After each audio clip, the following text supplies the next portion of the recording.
and we really off work. It's the weekend, boxing time, boxing all weekend, MMA. I'll do another video on that. I watch them all. I love them all, and we got cell phones now, so we can watch them all literally at all times.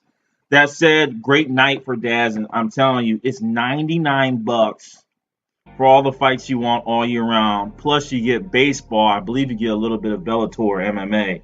I think it's a great deal. I'm already doing advertisements, and they're not paying me jack. You can look at my subscribers. So I think guys out there, sports fans, go ahead and get Dazzling for $100. It's better than the Showtime fights where you had to pay like $110 or $78 to watch one fight.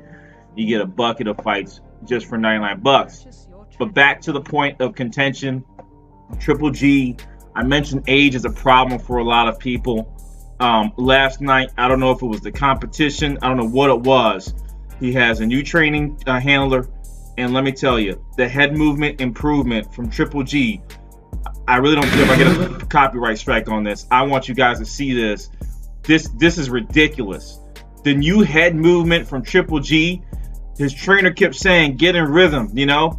Abel Sanchez gave him that grip. Now Triple G is doing the electric slide, you know? He's two-stepping right now. I mean, he can move. It is beautiful to watch. It's almost similar to Canelo Alvarez. Look at that head movement. It is, at 37 years old, to continue and improve yourself. I think Canelo is in big trouble if he can keep up, and that's something he did not do in this fight. If he can keep up this head movement, it's going to be scary for a lot of fighters. The head movement from GG enabled him to beat Stevie Rolls in 4 rounds. Was this a step over fight? No, sir. Stevie Rolls out of Toronto, Canada, much respect to you. You look at his record versus Triple G's record and the experience, what he had. I'm going to tell you what. Great job for Stevie. This was a big step up. Look at his previous fights. Look who he fought before, man. It's just been, I mean, this is just, who is this guy? Keandre Leatherwood. All right. These are all Toronto guys, right? All guys from the casino. Pulling the slots. You know, I don't like to make fun of fighters, but again, the names are not there compared to Triple G's resume. I respect this kid. Great fight from him. He did get knocked out. It was a fourth round knockout. But what I was excited to see is the first 2 rounds. I want you to go to the highlights. Watch the first. Look at the head movement. It is beautiful, and this is something that's sustainable at 37 because he's not bouncing necessarily on the feet like remember Roy Jones used to do. He's staying in a still position. Oh Lord! Guys. Canelo, oh my God, Canelo's in trouble. Now, maybe the level of competition, that may be the case, but it was a great fight. Good body shots going for the liver. Triple G's my champion. It was a great fight, and I love to watch it. Other than that, as we look at that card last night, who else fought? I'm going to get into a fight from the previous night. Folks, New York guys, I'm of that age group. Remember Zab Judah? Zab Judah, again, I just jumped over to another fight card. Zab Judah is still fighting, okay? He lost to the TKO. He wasn't too active from what I saw in these highlights, right? You got to maybe the end, and I don't know who Cleta Selden is, and maybe I should have done my research. I do not know who this guy is, but it looked like an okay, C- fight. But then towards the end, it looked like, Zab Judah's age was showing, and something happened. I don't know what happened. You get here, and Zab's like, you know what? He felt like the refereeing was jacked up. It wasn't on his side. And he said, I'm out of here. I don't know what happened here. This is just weird. This is just weird. They stopped the fight, out of nowhere. And then suddenly, Zab Judah wouldn't even stay in the ring. So let's look at it real quick at the end. I don't think I'll get a copyright on these guys. I didn't see any knockdown. Okay, he's wobbly. Okay, he's holding on for dear life. Okay, separates him.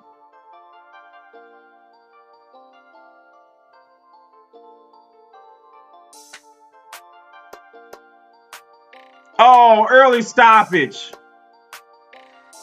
Early stoppage. Okay, that's what happened. That's not TKO. Early stoppage. I just looked at that. So again, bad call. Bad call. Even though Zab was losing the fight for inactivity, he doesn't even stay in the ring. He says, bye bye, I'm out of here. He says, I'm out of here. Anyhow, you know, Selden wins the fight. He's happy. You know, please Selden, don't go fight anyone with a name, but with a younger name. That said, Zab Judah is still fighting. Back to the other fights. Again, I went on a tangent because I think it was exciting for any boxing fan to see that Zab Judah is still fighting. Somebody that intrigued me, Nikitai Abibi. This kid born in Richmond, Virginia, but he's Brooklyn's white chocolate. Man, he has a left hand. He came in with a left hand. Check out the highlights on this kid. He's just starting up, so they're throwing in the tomato cans for him in the beginning, as usual. But he's at middleweight. So great fight from him last night. Exciting, really quick, 30-second knockout. I don't know if y'all can even find it. I think he has potential to go far in the middleweight division. And now, between middleweight and welterweight, I have to tell you, between middleweight and welterweight, we're going to start to see big action and big stars. There's a lot of talent in the welterweight division. Let me go through the rest of the card. Who else intrigued me? Akhmedov also. Watch his fight. Great fight from him. I liked what I saw. Valdez and Sanchez wasn't bad. Wasn't a bad fight. Full fight, it wasn't bad. Flores Jr. wasn't bad. It was a good night. It was a good night. I didn't see the Lorena fight, but I did see Valdez, Sanchez, Flores Jr., Golovkin, Akhmedov. It was worth the money. It wasn't a bad card. There wasn't really any slumper. I appreciate what I saw. And I think there's good potential. There's a couple star potentials here. I think in Abibi and Akhmedov, he looked really, really good. And then obviously the local Valdez showed out as he was supposed to versus Sanchez. Great movement from Valdez. Flores Jr. is supposed to be the next superstar coming out of the USA. So we'll see how he comes up. Now, where I was going with this, I wanted to get into the middleweight division. Boom, boom, boom. Right? We got the middleweight division. We got our champions. By the way, look at the top. Boom, boom, boom, boom, boom. Oh, Anthony Joshua's hurting bad. I mean, damn. All the belts, right? Literally all of them. Deontay Wilder should fight him before he even thinks about going to Joshua or even Luis Ortiz. That said, jump down. Let's refocus. Super middleweight division, super welterweight. These guys can kind of exchange sort of weights. They can play around. They're probably 5 pounds in between them, right? That's a big amount, folks. I'm telling you, put a 10-pound weight vest on and you'll see. I love what I see out of Callum Smith. And I'm scared that Callum Smith may have a decision point to try to jump down. And I don't know if his body can handle it. To have a super fight with Saul Alvarez, in which I am giving Saul Alvarez the benefit of the doubt of winning this championship. Excuse me, Callum Smith. I'm sorry. I'm giving Callum Smith the edge in beating Canelo Alvarez. Could this ever happen? I don't know, but very interesting. Saul's already a smaller stature welterweight who I think is moving up, which impresses me. He still has a lot of fighters to go here. I think he should clear out this division before he even thinks about going up here. But he is a cash cow. I don't think they'll put him at any risk. But man, Callum he's almost 6. He's towering over the other super middleweights because his size is just crazy with his height and his reach. His weight is in check. It looks like he carries it well. Scary fighter. Billy Joe Saunders is another one that's scary. Caleb Plant. Let's see where he goes. A big defensive boxer. I just think there's too much power in Callum Smith for him to even think about fighting him.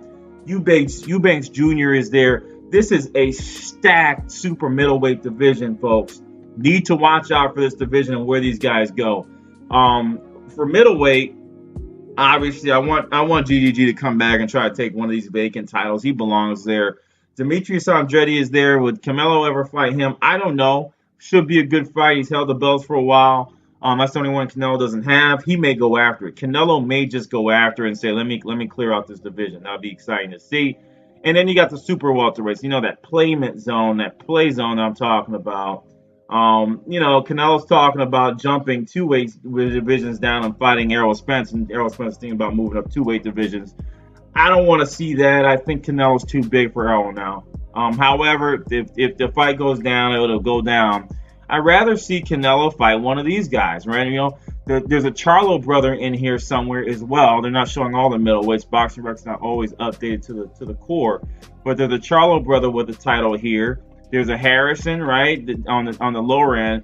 But there's a couple title holders who I would like to see Canelo fight, and obviously it starts with Andrade, or he could go for a good payday with Charlo, which would be an exciting fight. I think he can draw fans in. From there, if he beats one of those two, I think Canelo has to think about moving up. But where does GGG play in this? What I'm thinking is, if GGG, if he beats Charlo and then maybe beats Andrade, you move to the third Golovkin fight. Let Golovkin retire, because that'll take 3 years to happen.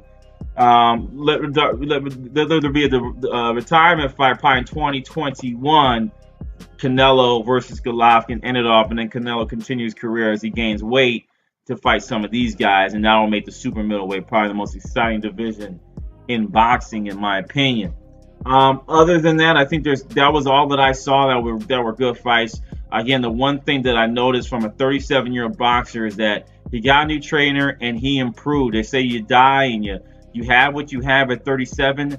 I think there's minor tweaks you can make that can sometimes make you look like you're totally changing the game. He's still the hard hitter that we know him to be, but now, man, the head movement is incredible. We've seen some of this in sparring. I've never seen it in the fight. So Abel Sanchez probably did bring some of this to the table, but whoever this trainer was for Triple G really brought this down for him in an actual fight. It's kind of like the guy shooting a basketball versus a chair. He looks great, but it never comes into the game. It's all about time and how much time you're going to give him to be able to implement that into the game. And it looks like Canelo is able to implement quickly. Other than that, off work, great boxing night, incredible fights. Dazin is worth it. Up and comers again, summary of BB Valdez, Flores look pretty good. Akhmedov, I really like him. And Triple G is still there. 37 look great. Steve Rolls, congratulations for even stepping up to the plate. I think we'll see good things from Stevie in the future. He'll get some paydays.